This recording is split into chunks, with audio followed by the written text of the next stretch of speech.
Hi friends, Jananayagan படத்தோட எடிட்டரான பிரதீப் ராகவ் அவர்கள் recent இன்டர்வியூல ஜனநாயகன் படத்தை பத்தி பேசியிருக்காரு. ஸோ அதாவது வந்து பார்த்தீங்கன்னா 2 நாளைக்கு முன்னாடி தான் தளபதியை மீட் பண்றதுக்கான வாய்ப்பு கிடைச்சிச்சு. ஸோ அச்சுவனத் அவர்கள் என்ன கூட்டு போயிட்டு இந்த மாதிரி எடிட்டர் வந்திருக்காரு அப்படின்னு சொல்லிட்டு இன்ட்ரோ பண்ணாரு. ஸோ நானும் தளபதி ரொம்ப நேரம் பேசிட்டு இருந்தோம். ஸோ அப்போ வந்து நான் தளபதி கிட்ட சொன்னேன், இந்த படம் எடிட் பண்ணவே பயமா இருக்கு. ஏன் அப்படின்னா உங்க ஃபேன்ஸ் வந்து பார்த்தீங்கன்னா கமெண்ட் பாக்ஸ்ல தளபதியோட கடைசி படம் பண்ற, ஸோ நல்லா எடிட் பண்ணலாம் அப்படின்னா நீ காலி அப்படின்ற மாதிரி ட்வீட் போட்டுட்டு இருக்காங்க. ஸோ அதனால கொஞ்சம் பயமா இருக்கு அப்படின்ற மாதிரி நம்ம தளபதி விஜய் அவர்கள்ட்ட சொல்லியிருக்காங்க. ஸோ தளபதி விஜய் அவர்களும் அதுக்கு சிரிச்சிட்டு அந்த டென்ஷன்லாம் நீங்க எடுத்துக்காதீங்க. ஸோ ஃபேன்ஸ் வந்து சும்மா ஃபன்னா போட்டுட்டு இருப்பாங்க. ஸோ உங்களோட திறமை வந்து பார்த்தீங்கன்னா இதில் காட்டுங்க. ஸோ நீங்கள் வந்து இதை பற்றி கவலைப்படாதீங்க அப்படின்ற மாதிரி இருந்தால் தளபதி விஜய் அவர்கள் சொல்லியிருக்காரு அப்படின்ற மாதிரி இவர் வந்து பார்த்தீங்கன்னா ஷேர் பண்ணியிருக்காரு. ஸோ வேற ஒரு சம்பவம் தான் சொல்லணும். ஸோ அடுத்து வந்து பார்த்தீங்கன்னா இந்த படத்துக்கு எப்படி உங்களுக்கு வாய்ப்பு கிடைச்சிச்சு அப்படின்னு கேட்டதுக்கு, ஸோ நான் அச்சுவனத் அவர்கள்ட்ட சதுரங்க வேட்டை, வலிமை, நேர்கொண்ட பார்வை இந்த படத்தில் நான் வந்து வாய்ப்பு கேட்டேன். பட் ஆனால் அவர் வந்து பார்த்தீங்கன்னா கொடுக்கல. ஸோ நெக்ஸ்ட் படத்தில் கொடுக்குறேன் அப்படின்னு சொல்லியிருந்தாரு. ஸோ நேர்கொண்ட பார்வை படத்தில் நான் வந்து கேட்டேன். அதுக்கு வந்து பார்த்தீங்கன்னா எடிட்டிங் நானே பண்ணுற மாதிரி இருக்கும். ஸோ அதனால வந்து பார்த்தீங்கன்னா உனக்கு நெக்ஸ்ட் படத்தில் வாய்ப்பு தரேன் அப்படின்னு சொல்லியிருந்தாரு. ஸோ துணி படத்தப்ப நானும் வந்து பார்த்தீங்கன்னா கேட்டுக்கல. அவரும் வந்து நான் எதுவுமே சொல்ல. ஸோ வேற ஒரு ஆள் வந்து எடிட் பண்ணிட்டாங்க. ஸோ அதுக்கப்புறமா தளபதி கடைசி படத்தை இவர் பண்றாரு எனக்கு தெரிஞ்சதுக்கு அப்புறமா நான் வந்து பார்த்தீங்கன்னா இவருக்கு வந்து மெசேஜ் பண்ணேன். என்னோட வாழ்நாளே நான் வந்து பார்த்தீங்கன்னா தளபதி கூட சேர்ந்து ஒரு படம் பண்ணிடணும் அப்படின்ற மாதிரி நான் வந்து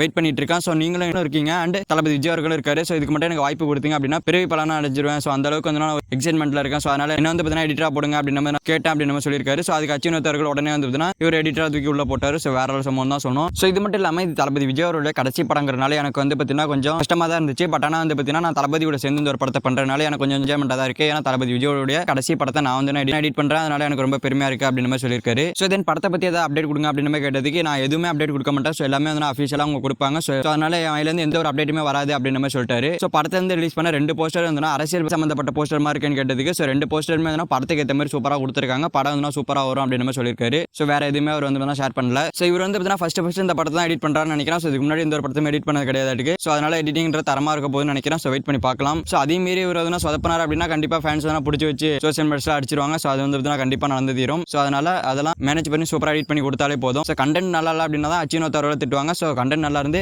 எடிட்டிங் அங்கங்க மிஸ்டேக் ஆனிச்சு அப்படின்னா கண்டிப்பா அதெல்லாம் தூக்கி போட்டு அடிக்க ஆரம்பிச்சிருவாங்க சோசியல் மீடியாவில். ஸோ வெயிட் பண்ணி பார்க்கலாம் எப்படி இருக்க போகுது. செகண்ட் ஜனநாயகன் படத்தோட எடிட்டரான பிரதீப் ராகவ் அவர்கள் இந்த மாதிரி விஷயங்களை ஷேர் பண்ணியிருக்காரு. ஸோ இதை பற்றி உங்களோட ஒப்பீனியனை கமெண்ட் பாக்ஸில் கமெண்ட் பண்ணுங்க. ஸோ இந்த வீடியோ பிடிச்சிருந்தா லைக் பண்ணுங்க, ஷேர் பண்ணுங்க. இந்த மாதிரி தமிழ் சினிமாவில் இருக்க மூவிஸ் அப்டேட்ஸ் தெரிஞ்சுக்க நம்ம சேனல் சப்ஸ்கிரைப் பண்ணி சப்போர்ட் பண்ணுங்க. தேங்க்யூ ஃபார் வாட்சிங். அடுத்த வீடியோவில் பார்க்கலாம். தேங்க்யூ.